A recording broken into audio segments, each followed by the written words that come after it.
Hey friends, welcome back to Drew Tutorial, and in this video I'm going to show you how to remove page numbers from your Word document. So once you're in the Microsoft Word and you're working with your document and you have page numbers, these page numbers can be at the top, at the bottom, can be in the left, can be in the right, and it can also be in the center. So wherever you have those page numbers and you want to remove it, this is how you do it.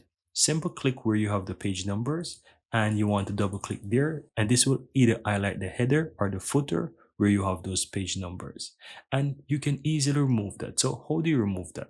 Two ways. The first way is by simply clicking behind the number and you'll do the backspace on your keyboard. So let me go ahead and show you. If I click the backspace key twice, you realize that it remove the page number from my pages. Now I'm going to get this back by doing a Control Z to get it back. Now the second way to get rid of page numbers is by going to the Insert tab on your page, and you will see the option that says page number. Right now you can do this by simply clicking the drop down here where you have the page number, and you will have the option that says remove page numbers. So that's one way. Or you can go to the footer section and you will have the option that says remove footer. So if I click remove footer, you see that it removes.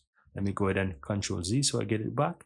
Or I can click, as I said, the page number and click remove page numbers, and you see that it's done. So this is three ways, right? Instead of two, I give you three options. So one is by clicking behind the number, do a backspace. Two is by going to the footer and remove footer. Or three is by going to the page number and remove page numbers. Very easy and very simple, guys. Here you have it, guys. I really hope you found value within this video, and if you do, don't forget to take a moment to give this video a like and hit that subscribe button so that you'll never miss out when I release future videos just like this one. Thank you guys for watching, and see you next time.